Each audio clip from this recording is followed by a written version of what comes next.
It's not an accident that the axiomatic Western individual is someone who was unfairly nailed to a cross and tortured. It's like, yes, right, exactly.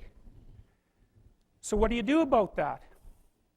Well, I thought about that for a long time too. It's like, well, you don't get together in a damn mob, because all that does is allow you to be as horrible as you could possibly imagine and suffer from none of the consequences. That's a bad idea. So how about we don't do that? Well, there's a deep idea in the West too. It's like, pick up your damn suffering and bear it and try to be a good person so you don't make it worse. Well, that's a truth. You know, I read a lot about the terrible things that people have done to each other. You just cannot even imagine it. It's so awful.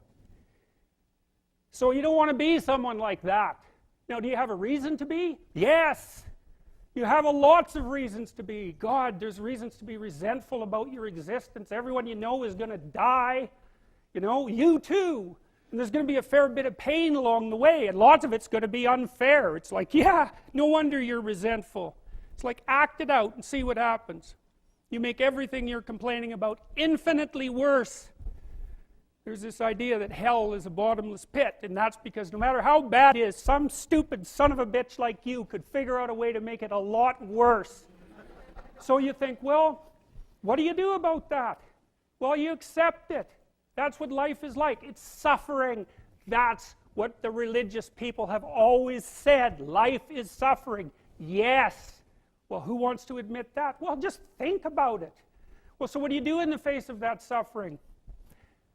Try to reduce it. Start with yourself. What good are you? Get yourself together, for Christ's sake, so that when your father dies, you're not whining away in a corner, and you can help plan the funeral, and you can stand up solidly so that people can rely on you. That's better. Don't be a damn victim. Of course you're a victim. Jesus, obviously. Put yourself together. And then maybe if you put yourself together, you know how to do that. You know what's wrong with you, if you'll admit it. You know there's a few things you could like polish up a little bit, that you might even be able to manage in your insufficient present condition. And so you might shine yourself up a little bit, and then your eyes will be a little more open, then you can shine yourself up a little bit more, and then maybe you could bring your family together instead of having them be the hateful, spiteful, neurotic, infighting batch that you're like doomed to spend Christmas with. So then you fix yourself up a little bit, kind of humbly, because, you know, God, you're a fixer-upper if there ever was one. And then you got to figure out, well, can you figure out how to make peace with your idiot brother? And probably not, because he's just as dumb as you, so how the hell are you going to manage that? And so then maybe you get somewhere that way, and your family's sort of functioning, and you find out, well, that kind of relieved a little bit of suffering, although it reduced the opportunities for spiteful revenge, and that's kind of a pain in the neck. And so then you get your family together a little bit, and you're a little clued in then, at least a bit, because you've done something difficult that's actually difficult. You're a little wiser, and so then maybe you could put a tentative finger out beyond the family and try to change some little thing without wrecking it. It's like, our society is complex, and we teach our students that they could just fix it. It's like, go fix a military helicopter and see how far you get with that. It's like, what are you going to do? You're like a chimp with a wrench. Whack! Oh, look, it's better. It's like, no, it's not better. Things are complicated, and to fix things is really hard, and you have to be like a golden tool to fix things, and you're not. So, and that's the other message of the West. It's like, how do you overcome the suffering of life? And I'm not saying it's only the message of the West. How do you overcome the suffering of life? Is be a better person. That's how you do it. Well, that's hard. It takes responsibility. And I think, you know, if you said to someone, you want to have a meaningful life? Everything you do matters. That's the definition of a meaningful life. But everything you do matters. So you're going to have to carry that with you. Or do you want to just forget about the whole meaning thing, and then you don't have any responsibility, because who the hell cares, and you can wander through life doing whatever you want, gratifying impulsive desires for how useful that's going to be, and You're stuck in meaninglessness, but you don't have any responsibility. Which one do you want? Well, ask yourself, which one are you pursuing?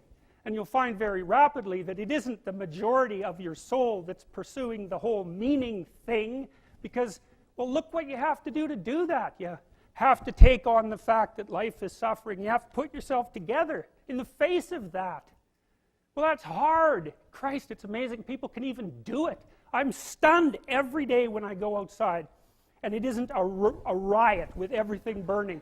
Because really, God, you talk to people, it's like, I knew this guy, he'd been in a motorcycle accident and it really ruined him, and he was like a linesman, you know, working on the power, and he was working with someone who had Parkinson's disease, and they had complementary inadequacies, and so two of them could do the job of one person, and so they're out there fixing power lines in the freezing cold, despite the fact that one was 3/4 wrecked with a motorcycle accident and the other one had Parkinson's. It's like, that's how our civilization works. It's like, there's all these ruined people out there, they've got problems like you can't believe.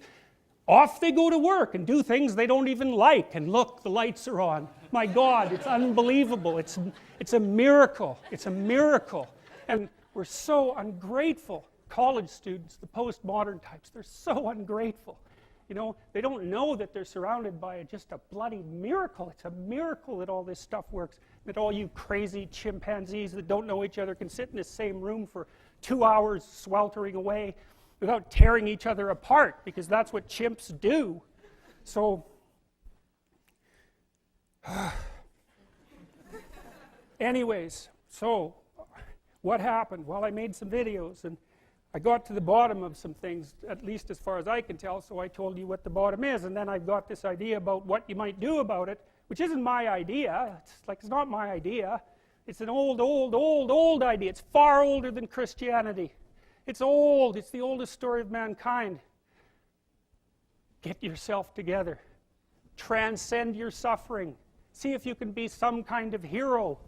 Make the suffering in the world less. Well, that's the way forward, as far as I can tell, if there is any way forward. And that's what's under assault by the postmodernists. So look out, because they know exactly what they're doing, and they know exactly why they're doing it.